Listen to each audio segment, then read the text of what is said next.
Bueno, buenas tardes, muchas gracias por estar acá. La verdad que es un placer y un enorme desafío estar rodeado de estas tres mujeres. Alguien me dijo ayer por Twitter, a quien no conozco, sos un valiente. No sé si era por estar rodeado de estas mujeres o por la temática del libro. Todavía no lo pude descifrar y no le pregunté al autor del tweet. Creo que son las dos cosas. La verdad es que el trabajo que ha hecho Laura, al que conozco, no digo desde la misma fecundación, pero más o menos, creo que es un aporte fundamental en estos tiempos donde lo que alguna vez dijo García Márquez, que es la vida no es lo que uno ha vivido, sino lo que uno lo recuerda y cómo lo recuerda para contarla, que se ha hecho ese relato, la realidad. Este tipo de trabajos nos sirve para poder entender de alguna manera el tiempo que nos toca vivir. Somos sin duda testigos privilegiados, a veces uno prefiere no ser testigo de algunas cosas, pero nos tocan, de un tiempo excepcional, un tiempo que a veces nos preguntamos cómo es que pasaron determinadas cosas en la historia. Y haber sido testigos, y de alguna manera testigos privilegiados de este tiempo, nos da una perspectiva que es difícil de tener si uno no lo ha vivido. Un trabajo como el de Laura, con el rigor, con la intensidad y sobre todo con la sensibilidad. Ella muchas veces habla de esa sensibilidad femenina para ver la perspectiva de la política, de la historia política, de la historia personal de la política. Yo creo que nos aporta una mirada diferente, que nos aporta una perspectiva distinta, que nos permite comprender mucho mejor. Laura se ha metido en esta, la verdadera historia, con cosas extremadamente sensibles, con cosas que a ella misma le hicieron dudar si era conveniente meterse, con cosas de la intimidad de la presidenta, en una etapa donde hurgar en los hechos públicos es difícil, donde los periodistas nos cuesta excepcionalmente poder meternos con lo que ocurre y que debería ser de conocimiento público. Imaginen lo que significa meterse con una historia privada, una historia íntima. Que a Laura, como lo hemos charlado varias veces, estaban las dudas que le generaba meterse. No solo por el temor, porque la verdad es que tiene una valentía que yo admiro, sino porque es ético para un periodista hacerlo, porque tiene valor para el conocimiento público meterse con eso, y el libro sin duda nos da muchas respuestas a eso, y sin duda yo comparto que sí es necesario porque ese entender de dónde vienen las cosas, de dónde vienen las personas, cuál es la vida que han vivido, cuáles son las relaciones que han mantenido, cuáles son las amistades que han tenido o no han tenido, como en este caso, o que no han podido sostener en el tiempo, como ocurre con la biografiada, nos permite entender muchas cosas de la política, nos permite entender cómo se construyen vínculos o no se construyen vínculos en política, cómo se articula un diálogo o cómo no se permite que haya un intercambio de ideas y de miradas. Pero el libro no se queda solo en la intimidad, el libro tiene el valor de hurgar en tomas de decisiones que han sido absolutamente relevantes, que son decisivas para el devenir político de este país, para el devenir económico, para la historia de nuestro país. Y nos permite mirar hacia adelante, hacia lo que vendrá después de diciembre de 2015, para pensar en qué nos va a tocar, qué nos va a quedar de lo que pasó en estos 12 años y en estos 8 de Cristina en particular. Y también ahí pone la mirada Laura. Y me parece que esa mirada retrospectiva, prospectiva, es lo que nos da una obra que no solo tiene actualidad, sino que tiene futuro, que piensa y nos piensa, y de alguna manera nos interpela a todos frente a lo que hacemos, a lo que hemos hecho, a lo que habremos de hacer. Y yo creo que acá está lleno de esas claves. Esas pequeñas intimidades, esos temores, esos actos de valentía a veces rayana con la temeridad que tiene a veces la presidenta, están bien reflejadas aquí. Están llevadas a la génesis de esas situaciones. Y esto es lo que Laura me parece que ha conseguido con ese rigor, con ese trabajo, con esa sensibilidad, como decía al principio, ponernos en esta historia. No teníamos, y es muy difícil biografiar a alguien que está en el poder y cuando está en el ejercicio del poder más absoluto, como ocurre en estos tiempos, con el control de muchas de las palabras, de las imágenes y de las decisiones. Encontrar gente que hable de su intimidad, para los periodistas es algo casi imposible. Y Laura lo logró, y yo creo que lo logró porque es una profesional excepcional, pero además porque tiene esa sensibilidad, ese generar en el otro la confianza, el poder abrirse a contarnos algo, el mostrarnos algo que a lo mejor a otro no se lo contaría, o que ni siquiera se le ocurriría decírselo, porque el disparador de esta historia es alguien que le cuenta: yo conozco al verdadero padre. Esto no es habitual ni en la política ni en las relaciones con los periodistas. Y hay que tener sensibilidad para captarlo, pero tenés que generar en el otro ese abrirse, esa disposición a decirlo. No pocos lo consiguen. No son pocos los periodistas que pueden generar en el otro esa confianza, esa disposición, esa actitud. Yo creo que en eso radica gran parte de la admiración que yo tengo por Laura, por su trabajo, por esta obra en particular, además de las anteriores. Y además, como con Laura comparto cotidianidades, porque publica con frecuencia en el suplemento Enfoques, al que a mí me toca supervisar en el Diario de la Nación. Conozco la manera de trabajar, conozco ese rigor y ese deseo de llegar al fondo y esa inconformidad cuando no lo encuentra. Y esto es ese fruto de largo aliento, de ese trabajo titánico, que es un libro de estas características y que hoy tenemos entre nosotros. Así que yo lo voy a dejar ahora con nuestras dos figuras que nos acompañan, que tienen esa vivencia de la política, esa vivencia personal y además esa sensibilidad también femenina para pensar la política y para pensar la comunicación de la política, que esto es de lo que se trata en lo que estamos hoy. Así que muchas gracias y le dejo a Graciela que nos hable en este momento.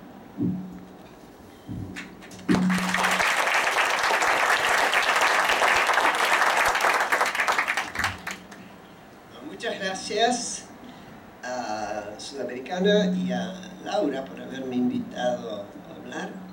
Y me encanta estar con ustedes acá y me gustó mucho el libro. Me gustó porque está bien hecho, se acopla con algo.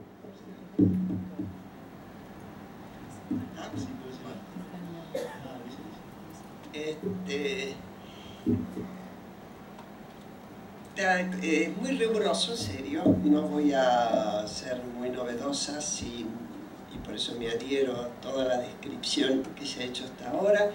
Es bien interesante, no dan ganas de soltarlo, y eso que está hecho con letra chiquita, yo que leo sin anteojos, ¿viste, Glenda? Por no gastar más hojitas. Bueno, y realmente leyendo a fondo me encontré con una Cristina que yo conocía. Yo fui diputada al mismo tiempo que ella y fui senadora al mismo tiempo que ella. Y la verdad que, y además fuimos constituyentes juntas en el 94 cuando se reformó la Constitución. Digo esto no por una necesidad de precisar épocas, sino porque nunca fue diferente. Esta es la realidad. Tal vez el ejercicio del poder, que es duro, que es muy duro, exacerbó características, pero siempre fue soberbia, siempre muy aislada, siempre le costó trabajar sobre todo con las mujeres. Tiene una particularidad, en diputados y en Senado, aunque no parezca, se trabaja. Y se hacen leyes, a veces pasan desapercibidas, a menos que sea muy escandaloso el tema. La mayor parte de las veces es un trabajo que casi ni se ve. Y cuando yo tuve que ser diputada, había todavía muchos temas que tenían que ver con familia, con la mujer, con los niños, etcétera, que no eran los temas exclusivos, pero eran temas muy particulares que circulaban por las bancadas, no importaba de qué partido fueran. Y en general, con agregados, con correcciones, con lo que fuera, las mujeres de todas las bancadas la firmaban. Era imposible conseguir que Cristina colaborara con algún proyecto, siempre tenía alguna tensión. Y yo creo que una de las tensiones principales que tenía era que tenía un jefe político del cual ella era vocera en la Gran Vidriera. Entonces yo la he visto cambiar de discurso en poco tiempo, para espanto de sus compañeros de bancada, porque la orden bajaba o subía de Santa Cruz. ¿No es cierto? Y ahí es donde yo empiezo a entrar en algunas adquisiciones. Yo no sé si hay una especial sensibilidad femenina para hacer la política. La verdad, lo ignoro. Menos cuando se responde férreamente a un jefe político, acostumbrado a hacer política, obviamente. Bueno, hay una frase de Ricardo Sidicaro que citamos, donde dice Ricardo que Cristina tiene un registro de la realidad muy viejo. Y es verdad, tiene un registro de la realidad antiguo, fijado a cuestiones férreas que le impiden ver cómo se modifica la realidad y acompañarla, me parece a mí. A lo mejor está ligado, muy posible, a su infancia, a sus orígenes, uno puede hablar de resentimientos, de varias cosas, ¿no es cierto? Y está claro. Primero, una cuestión que yo sí creo, que me parece, pero obviamente es interpretativo, absolutamente interpretativo, que la muerte de Néstor Kirchner le pegó muy duro, en lo efectivo, pero también porque se desaparecía el jefe político, que era el que indicaba la política. Y tengo la impresión, por las características de Cristina, y en mis muchos años he conocido mujeres que les pasó más o menos lo mismo, que cuando toman el rol de el trabajo, en este caso gobernar un país, se proponen ser mejores, lo cual es bastante dramático si así fuera, porque es competir con un muerto, y eso te engancha más atrás y te agarra más en una realidad que no cambia. De todas maneras, todos los que llegan a un lugar, a cualquier profesión, pero en el poder, todos tienen una historia detrás. Cada uno hizo de su vida lo que pudo con lo que le dieron. Y hemos visto, por ejemplo, un Perón que se retira en 1955 sin dar pelea, podía haberla dado o no. ¿Por qué renuncia de golpe Chacho Álvarez? ¿Por qué se va de la Rúa? Es decir, tenemos a repetición en la Argentina situaciones donde parecería que la cuestión psicológica invade la cuestión personal y de eficacia de profesionalidad. En el caso de Cristina, incluso, uno puede decir que cuando encuentra enemigos, cuando busca enemigos y los busca, hasta el final no es que ella los persigue, sino que dice que la amenazan, como es el caso de ahora. Leyendo tu libro, me acordé que yo había leído hace mucho tiempo una poesía de un griego, ya no me acordaba el nombre, tuve que sacar las claves, qué sé yo, era Cavafis, Constantino Cavafis. Era poesía que decía esperando a los bárbaros. Y bueno, cuenta cómo los griegos esperaban los bárbaros, que ya entraban, y el Senado se paró y decían, bueno, vamos a hacer leyes, pero cuando lleguen los bárbaros, toda la ciudad estaba preparada entre la ansiedad y el miedo a que llegaran los bárbaros. Y después dice, ¿por qué calles y plazas a prisa se vacían y todos vuelven a casa compungidos?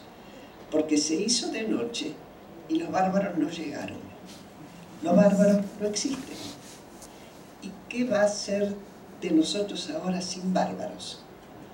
Esta gente, al fin y al cabo, era una solución. Bueno, me parece que encaja. Tengo la impresión de que encaja. Ahora, este es el único país donde los presidentes tienen problemas subjetivos. No. Hemos visto países, el susto que se debe haber pegado Dilma con la avanzada de Marina Silva, y recompuso y sale adelante. Las veces que fracasó el Frente Amplio y sin embargo siguieron y están sólidos. Los escándalos en Estados Unidos, escándalos a rolete, Clinton, acuérdense. Ahora, ¿qué es lo que hace que ese presidente no le caiga encima del país? Hay institucionalidad. Y acá tenemos un problema serio, del cual yo me hago cargo en doble partido, en doble figura. Como sociedad, como miembro de la sociedad, pero también de lo que fui clase política. Pues ya no soy, pero creo que es más responsable. Clase política, empresarial, religiosa, cualquiera que sea dirigente. Hay una responsabilidad en la construcción de la institucionalidad. Y somos, los otros días leí un artículo de Juan Yach, me pareció fantástico, dice el país de las desmesuras, ¿no? Y él, saqué algunos datos que él recordaba, del 30 al 76, 6 gobiernos militares, del 75 al 2001-2002, 6 crisis económicas. Como nunca, esta vuelta, tenemos un presupuesto del 6% del Producto Bruto Interno para educación. Nunca nos fue peor en las pruebas PISA. Inflación 40, por supuesto, si recordamos el Rodrigazo, fue peor. Pero para tomar la media, un INDEC que durante 7 años miente sobre la inflación, sobre la situación del empleo, sobre la pobreza y sobre la indigencia. Hubo movimientos guerrilleros con bastante apoyo social cuando luchaban contra las dictaduras, y al que se van y llega la democracia, siguen peleando. Otra desmesura. Una represión trágica como nunca se vio, desmesurada y perversa. Y todo nos pasa a nosotros. No es que no haya pasado similares en otros países, pero nosotros siempre es en grado extremo, paroxístico casi. Una casi guerra contra Chile y una guerra con la OTAN, con Inglaterra, nada menos. Por otro lado, tenemos uno de los porcentajes más altos de gasto del Estado son los empleados públicos. ¿Qué quiere decir eso? ¿Que tenemos mucho Estado? No, en realidad, hoy por hoy, estoy dispuesta a discutir, pero para mí el Estado brilla por su ausencia en educación, en salud, en seguridad. Es decir, estamos con un problema, y ojalá, pensando en el futuro, seamos capaces, y a lo mejor lo permiten el resultado de las últimas elecciones, es decir, una posición de la sociedad que ha repartido el voto, que haya un equilibrio de partidos, porque solo así hay democracia y hay políticas públicas que funcionan. Solo si hay equilibrios de partidos. Cuando nosotros venimos hoy con un congreso, resultado de unas elecciones del 54% Cristina Fernández de Kirchner y 17% que lo seguían, no podemos espantarnos de que el Congreso parezca que no puede parar nada, y no puede parar. Y el ejemplo lo tuvimos ayer, hoy, con el código, ¿no?, penal y el código civil y comercial. Bueno, resultado de partidos débiles, de poca visión o poca promesa de que se pueda cambiar de partido, que la gente pueda elegir, que haya alternancia en el ejercicio del poder. Tenemos un ejecutivo muy dominante, con tendencias autoritarias en general, culto de la personalidad en general, y que comete en este caso grandes atropellos y parecería pagar pocos costos, por ahora. Pero claro, los bárbaros no van a llegar. Yo creo que la sociedad tiene que tener una exigencia muy fuerte con respecto a los dirigentes. Es hora de que exijamos capacidad, profesionalismo, honestidad. Mientras la sociedad siga creyendo que la corporación política es garantía de que se va a vivir económicamente bien, no va a creer en la política. Y esto es algo que tenemos que exigirlo. Yo creo que un Estado es un espacio en el que la sociedad piensa sobre sí misma y sobre su futuro, y que es un proceso circular, o debería ser un proceso circular. Es obligación de los dirigentes, funcionarios públicos, políticos, disparar ideas, hacer propuestas, que éstas pasen en la sociedad a través de todas las organizaciones, y que esas ideas vuelvan después de haber sido meditadas y consensuadas. Eso significa políticas de Estado. Eso es lo que no tenemos. Y aquello por lo que, más allá que sea Cristina o quien sea, porque va a pasar, por excelente que sea el libro, es un episodio en la historia de un país y quedará como testimonio de una de las tantas cuestiones dramáticas que nos tocó vivir. No será la única. Somos unos cuantos testigos viejos como yo, por ejemplo, pasamos por unas cuantas. Ahora el asunto es ¿qué vamos a exigir como sociedad? Gracias.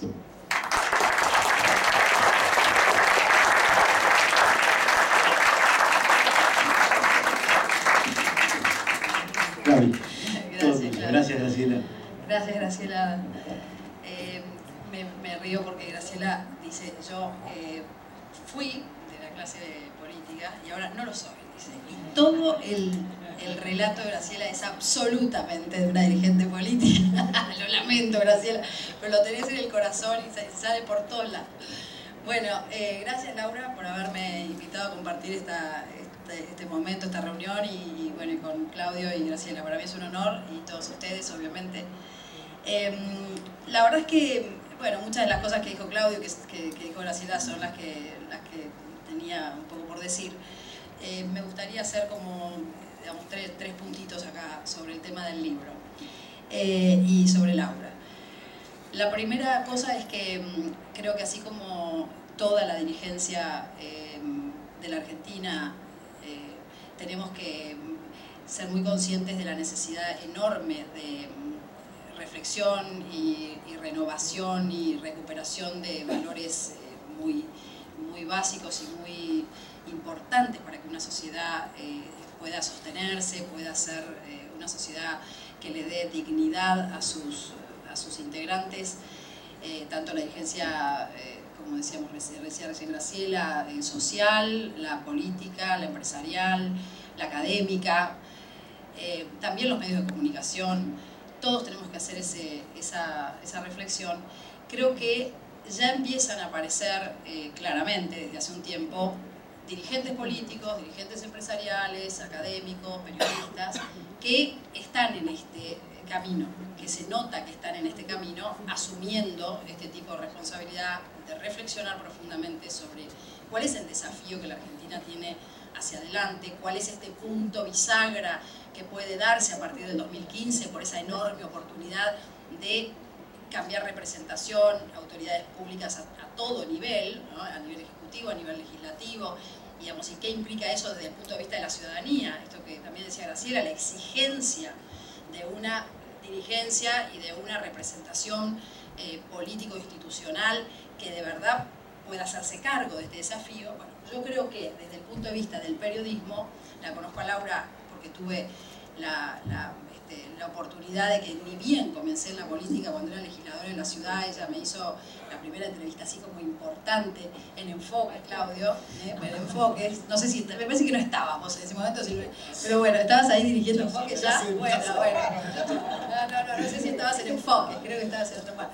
El asunto, siempre estaba, bueno, el asunto es que ahí la conocí, y la verdad es que yo creo que ella es justamente de las periodistas que están en ese camino. O sea, el libro, hay una parte de la introducción de las palabras de Laura, que a mí me parece que son bien taxativas en este punto, dice, Cristina Fernández, ¿no?, el libro, también tiene un objetivo preacordado. La historia que sigue incluye más hechos que interpretaciones. ¿Por qué? Porque los hechos son soberanos.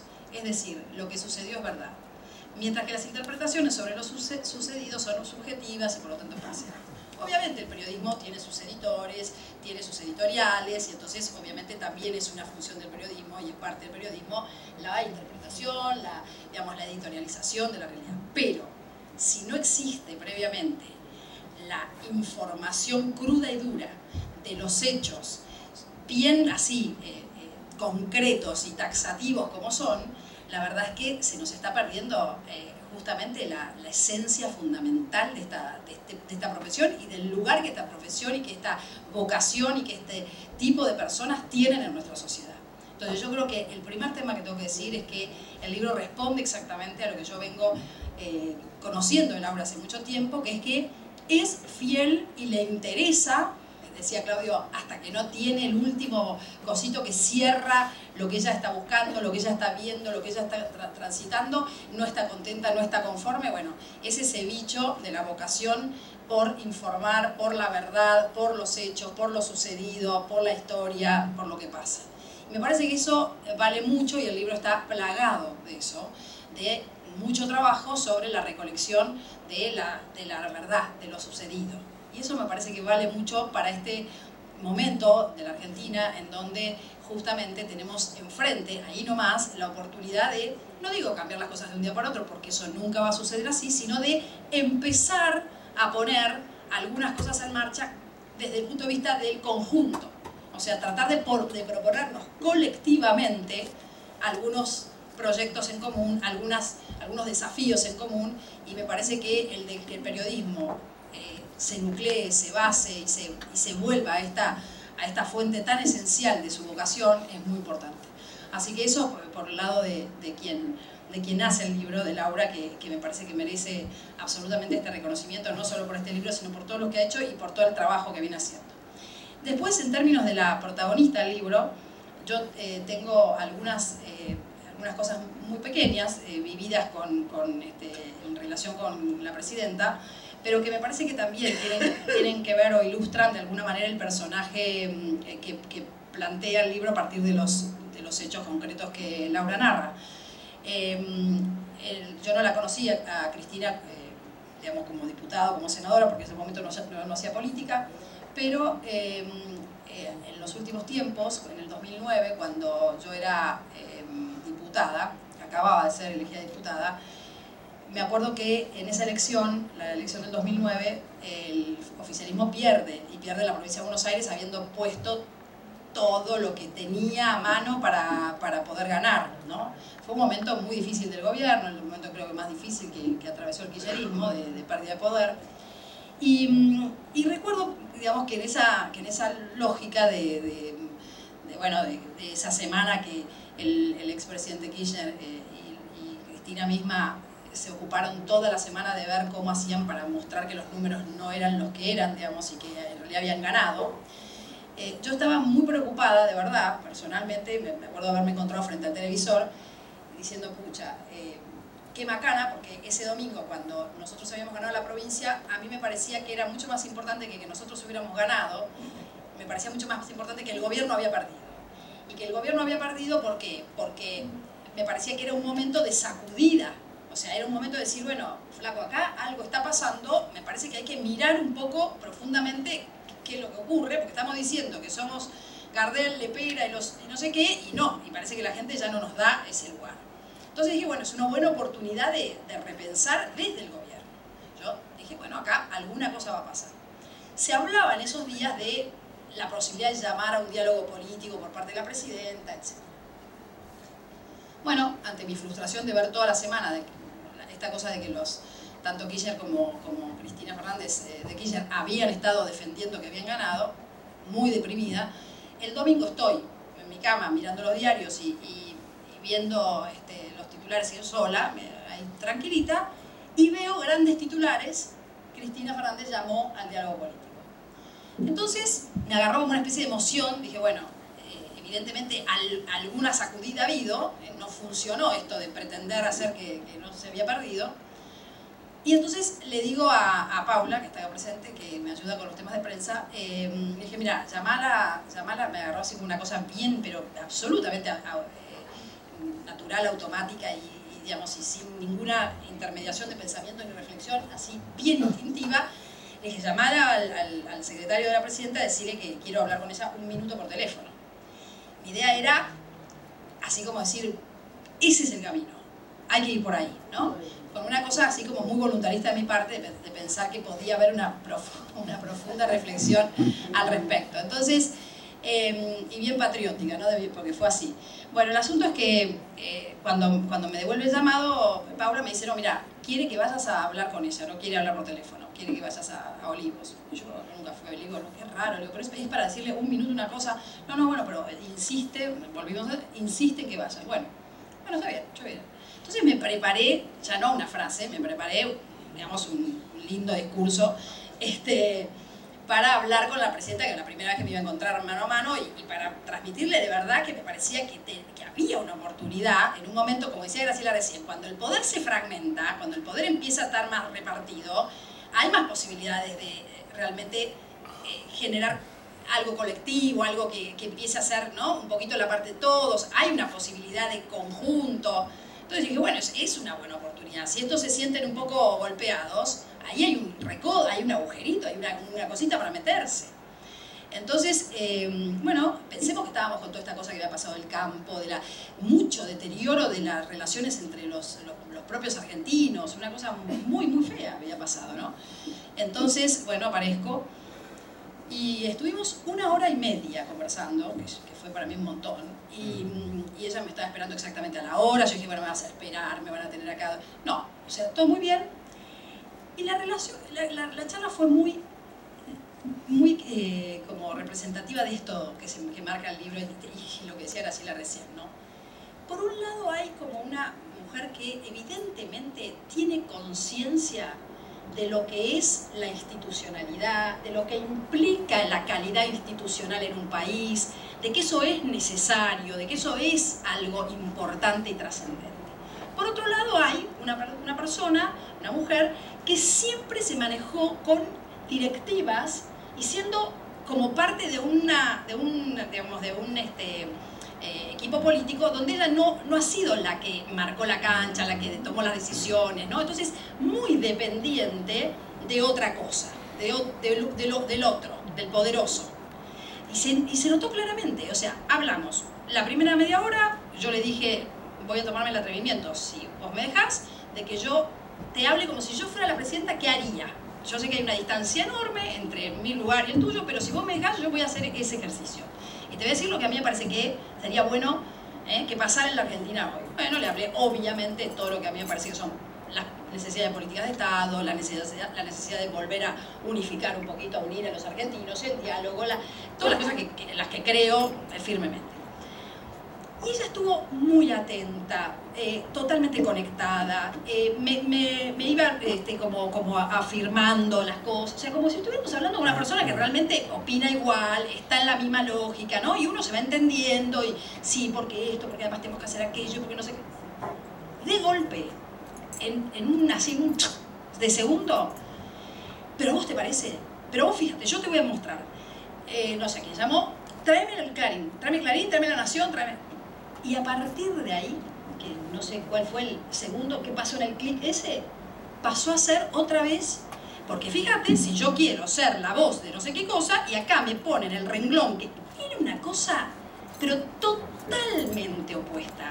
O sea, la coyuntura de la recontracoyuntura, o sea, de una cosa totalmente nimia, que no tenía nada que ver con lo trascendente, ¿no? Con lo que uno venía... Bueno. Entonces, ¿qué digo? Me parece que hay una persona... Yo en el medio le metí la frase de, me parece que todo esto que estamos hablando se puede ir de traste, digámoslo así, con lo que opina tu marido, le dije yo. Y ella me dijo, somos muy distintos. Y pasó rápidamente, o sea, no quiso hablar del tema, no quiso quedarse, ¿no? En ese tema. Bien. Esta es una anécdota y la otra es una con un embajador extranjero que me contó que era muy amigo mío, que ahora no está más, un embajador de un país extranjero importante, de los países desarrollados, europeos, acá en la Argentina, que trató, cuando Cristina asumió como presidenta, trató de que uno de los capos de la política de ese país, de los grandes jefes de la política de ese país, que fue presidente de ese país, viniera a conversar con ella y le diera como un poco de, ¿no?, la idea de la transición hacia una institucionalidad también, digamos, de una Argentina puesta en otros pilares. Y la verdad es que el tipo, cuando habló con el tipo, digo yo, un expresidente, bueno, el señor habló con Cristina, el embajador se retiró, y cuando sale para volverse de Olivos a Buenos Aires en el auto, le habla al embajador, le dice, no creo que vaya a cambiar nada demasiado, porque cuando hablé con ella, la cosa parecía fluir. Cuando entraba él a la conversación, que además se tomó el trabajo de ir entrando cada 15 o 20 minutos mientras estábamos hablando, ¿no?, como para mostrar quién es el que manda, de alguna manera, ella se transformaba otra vez en la mujer absolutamente dependiente psicológicamente del expresidente. Entonces, me parece que hay en estos hechos de la historia de Cristina mucho de la explicación de lo que nos pasa, porque es obvio, las personas somos las que hacemos la política y toda nuestra historia está, y lo que hemos recibido, digamos, con lo que hemos ido transitando nuestra vida, después termina siendo parte de las decisiones que tomamos, de las posiciones que tenemos, es obviamente así. Entonces, creo que está muy bien plasmado, porque volvamos al libro, está muy bien plasmado esto acá. Es realmente, yo la vi a Cristina perfectamente como la vi ese día en esa reunión y como la veo todo el tiempo. Me parece que sirve para explicar un montón de cosas, pero también nos tiene que servir, y a mí me parece que estos libros, como el de Laura, nos tienen que servir a todos los que nos importa la cosa pública, nos importa lo que le pasa a este país, para reflexionar acerca de estos desafíos de la institucionalidad, de los cánones, de las reglas claras entre nosotros, de relaciones que vayan por un marco que por lo menos pueda contener mejor aquellas cuestiones humanas que todos tenemos, que en todos los lugares del mundo pasa, porque somos seres humanos, pero que están más encarriladas dentro de los cánones de las instituciones. Entonces, coincido plenamente con un poco con lo que venimos diciendo, y me parece que el desafío hacia adelante es ese, y es maravilloso porque hay muchos políticos, hay muchos empresarios, hay muchos académicos, periodistas que están muy en conciencia de esto, y muchos ciudadanos. Entonces, yo veo que estos son de alguna manera como símbolos y signos de lo que nos está pasando como país. El libro también lo es. Gracias.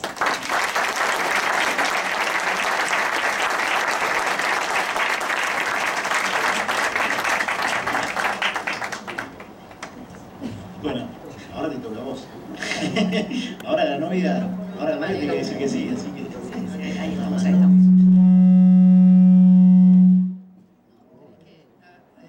Dale ese, Claudio, porque así yo bajo. Hay algo que acopla.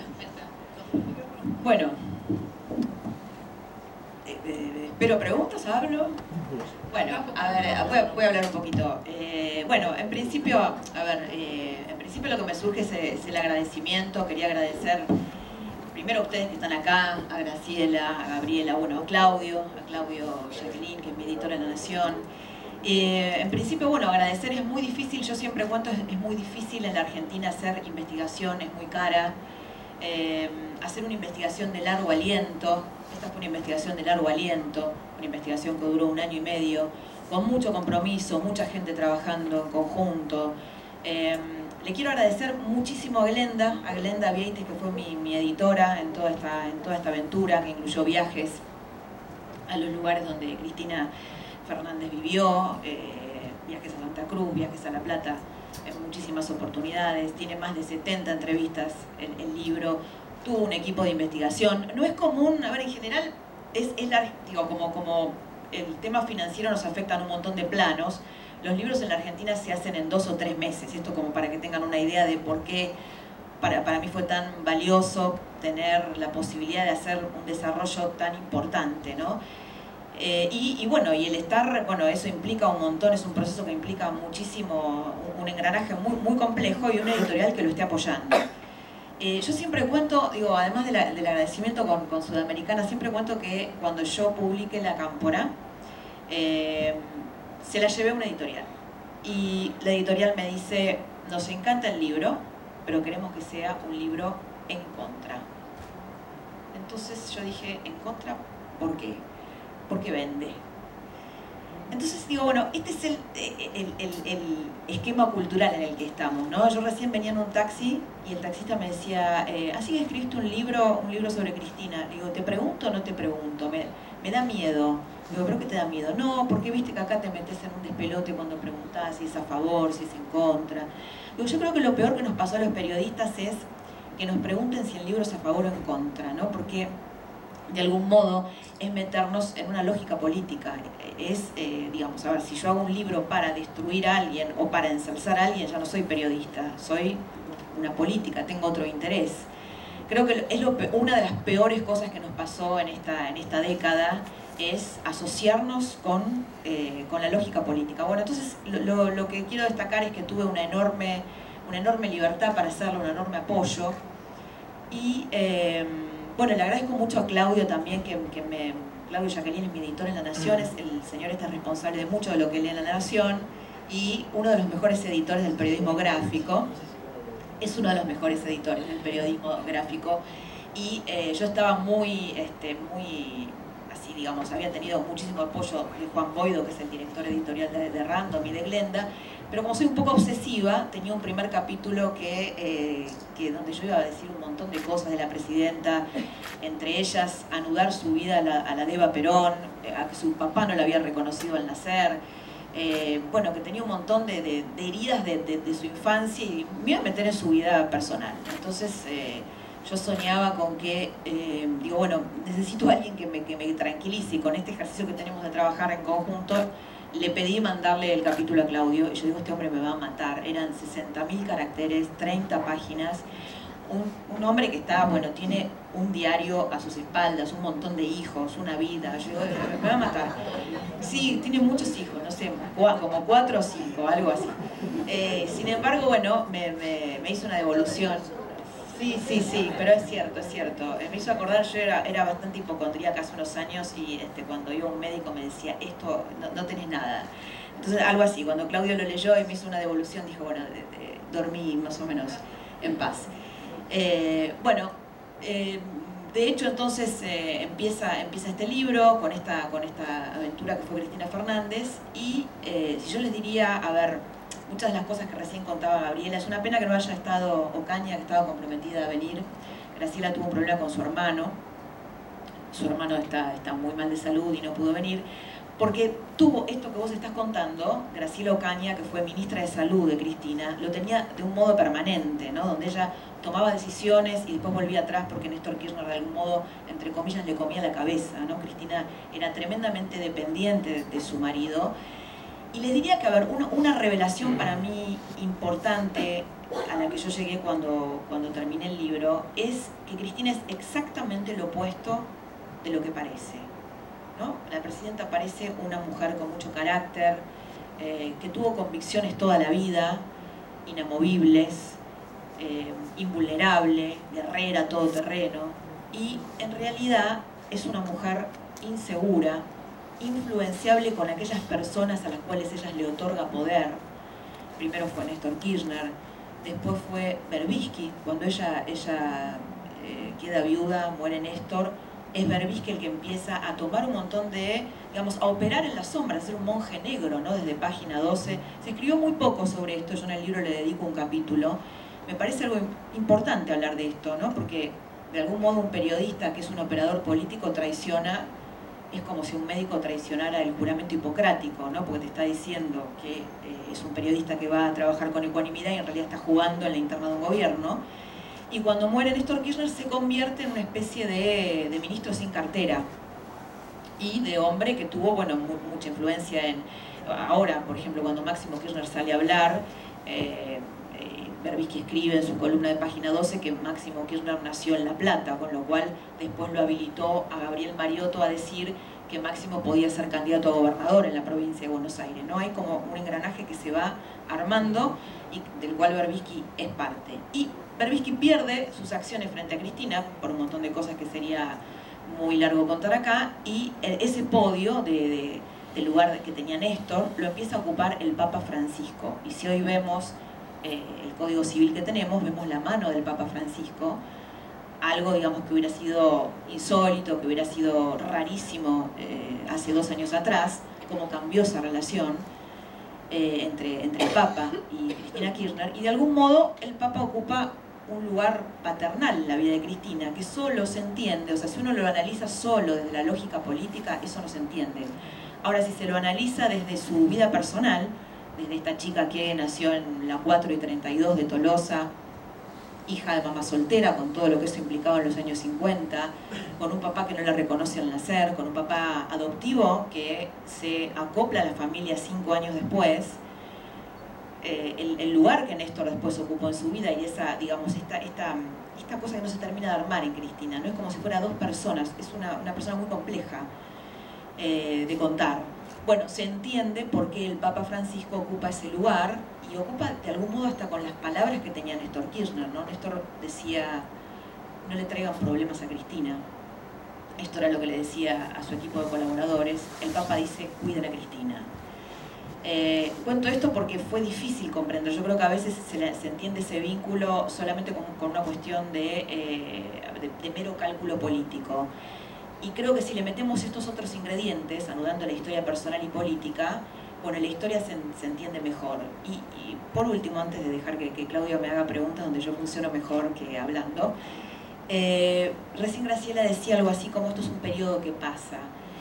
Una de las cosas con las cuales yo quise anudar el libro de Cristina, o el personaje de Cristina, que mi interés central no fue ni político, ni mucho menos corporativo, ni nada por el estilo, sino poder comprenderla, para comprendernos, digo, porque sí es cierto que Cristina se va a ir del poder en el 2015, pero también es cierto que la votamos 2 veces, los argentinos la votaron 2 veces en elecciones libres, fue elegida otras tantas como legisladora, como senadora. Hoy en día el kirchnerismo tiene un piso nada despreciable del 30% de los votos. Los jóvenes, muchos de los jóvenes adhieren al kirchnerismo. Si uno mira encuestas, la gente no quiere cambiar todo, quiere algo así como un cambio con continuidad. Es decir, yo no sé si es solo un periodo o si Cristina nos cuenta también, mejor dicho, muchas cosas que tienen que ver con nosotros. Yo me inclino por lo segundo. Creo que tiene mucho que ver con nosotros. Creo que esa es la tarea del periodismo, decir, bueno, elegimos este líder, ¿qué tiene este líder que nos refleje? ¿Y qué podemos hacer nosotros en este espacio de la Argentina, con nuestra porción de la Argentina, para modificar esas características, si queremos modificarlas, y elegir, si queremos elegir otra cosa, en el futuro, ¿no? Siempre me pregunto por qué las dirigencias de Chile y de Uruguay no tienen dirigencias corruptas, o mejor dicho, por qué Chile y Uruguay no tienen dirigencias corruptas en sus gobiernos, y sí tenemos nosotros dirigencias corruptas sucesivamente, ¿no? O las hemos tenido en su gran mayoría. Entonces, bueno, todo eso se anuda en el libro de Cristina, entre otras cosas.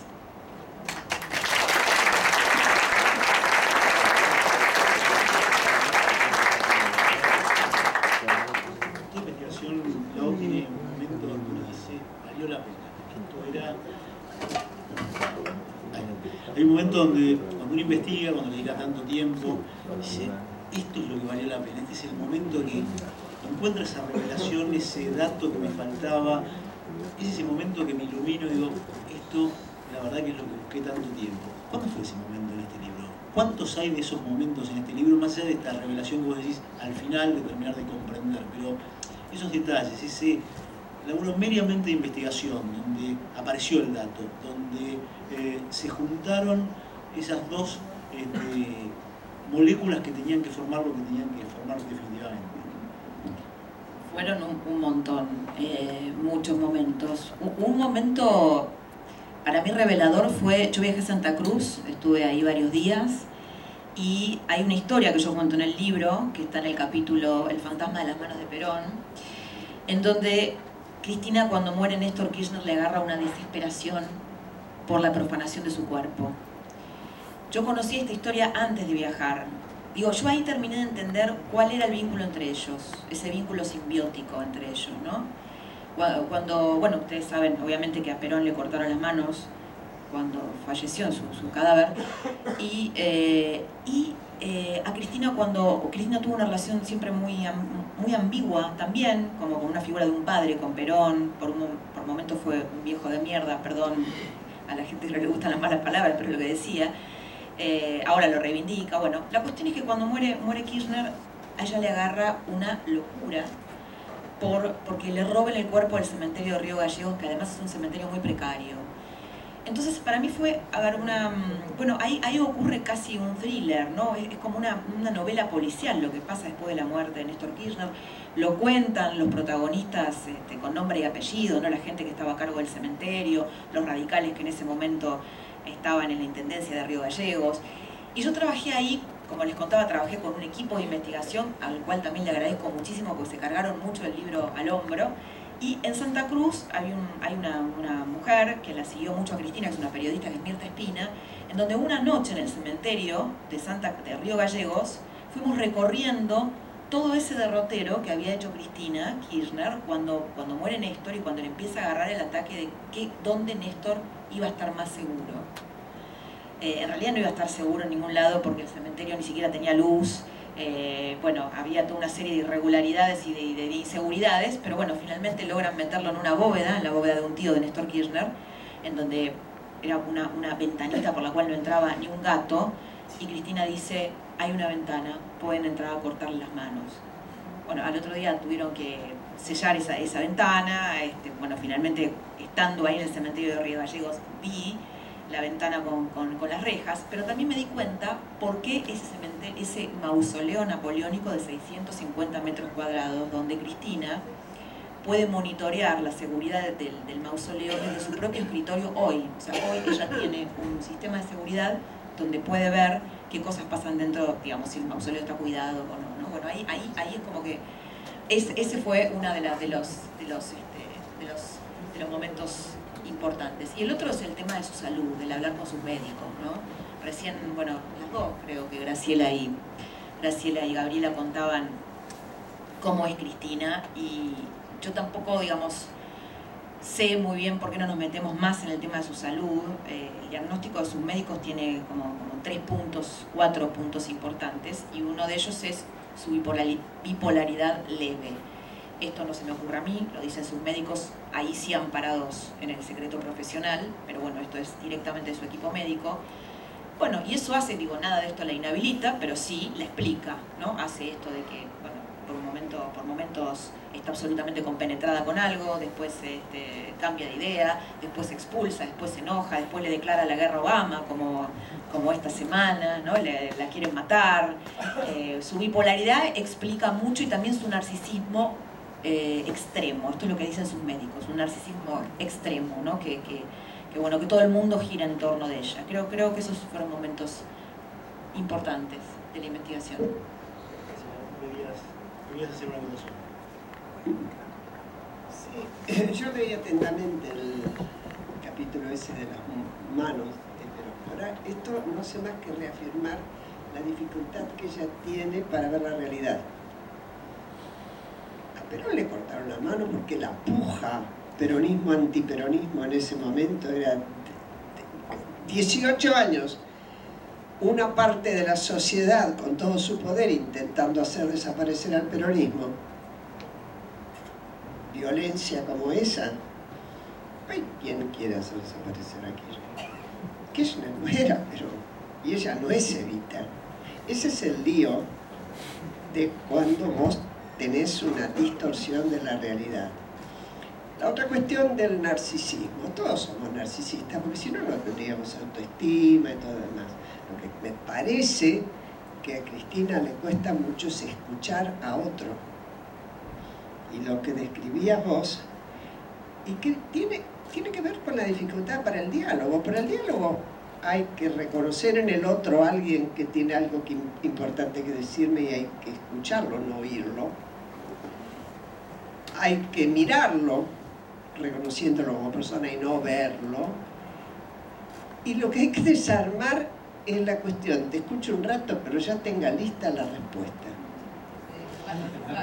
Entonces, eso te demuestra la dificultad que hay para el diálogo, que en todo caso, repito, no es el primero ni el único. A De la Rúa le pasó lo mismo después. Cuando no se bancan, la frustración. Gobernar es tener mucha frustración. ¿Ustedes creen que Obama navega? Mira, ahora tuvo que admitir que se había equivocado dándole importancia más a un terrorismo que a otro. Ahora, ¿por qué no estalla todo por el aire? ¿Por qué hay institucionalización? ¿Por qué hay organismos de control? ¿Por qué hay gabinetes que responden cada uno a sus obligaciones? Y me parece que ahí tenemos que meterle pata, tener a ustedes que son jóvenes. Yo tengo una pregunta más y después hacemos 3 preguntas, así porque ya nos están corriendo. Sí. Una más, ¿cómo te imaginas vos que la conociste a Cristina con esta profundidad? ¿Cómo te imaginas que si Cristina lee el libro primero, te imaginas que lo va a leer? ¿Y qué te imaginas que va a pensar de este libro? Sí, a ver, yo sé lo más. Si me pasa algo,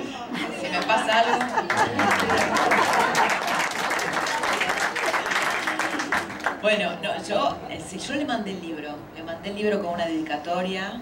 No sé qué habrá pasado Glenda con ese envío, pero le llegó, esperamos que le llegó. Yo, a ver, ella guardó bajo 7 llaves su vida pre-Kirchner.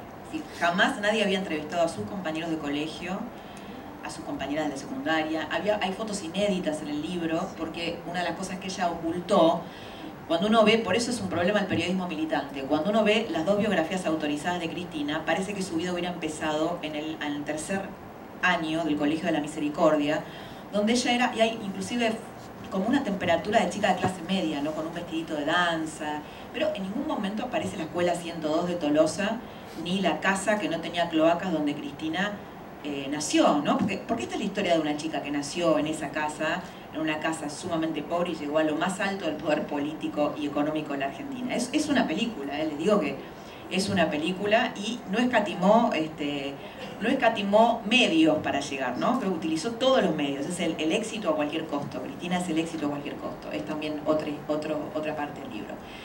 Pero bueno, volviendo al tema, yo creo que, a ver, yo en su lugar, la verdad es que como ella selló y tabicó su vida, me daría muchísima intriga cómo es que habló 2 de sus compañeros de la primaria, cómo yo hablé con un amigo de la mamá, que me dijo cosas muy desopilantes de Ofelia, porque es un personaje, Ofelia Wilhelm, que es la mamá de Cristina, Por ejemplo, este señor me trajo en una bolsa, yo tomé mate toda una tarde con este señor vecino.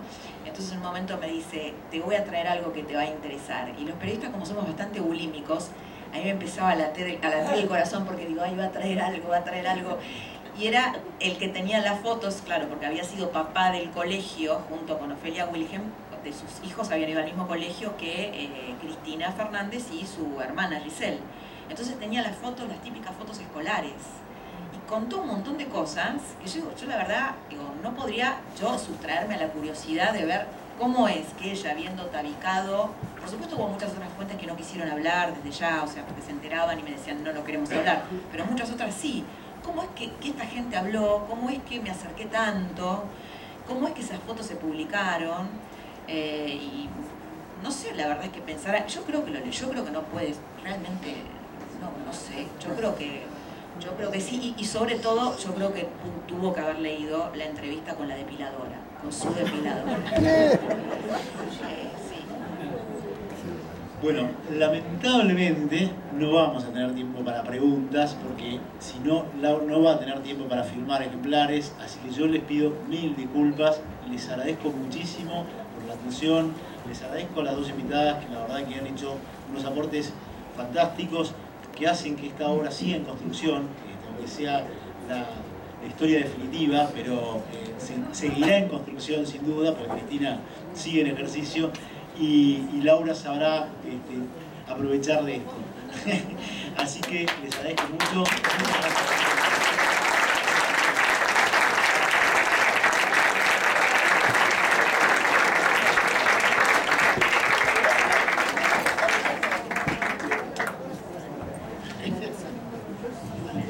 Hola.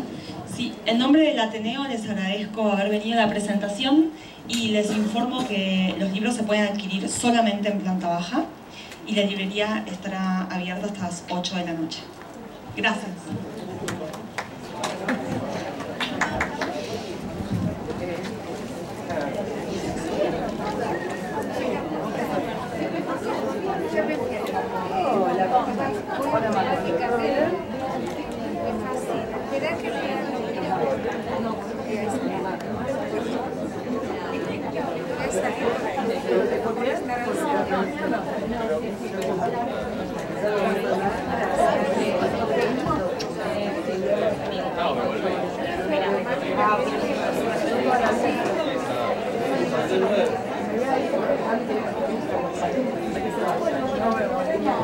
Ahora no,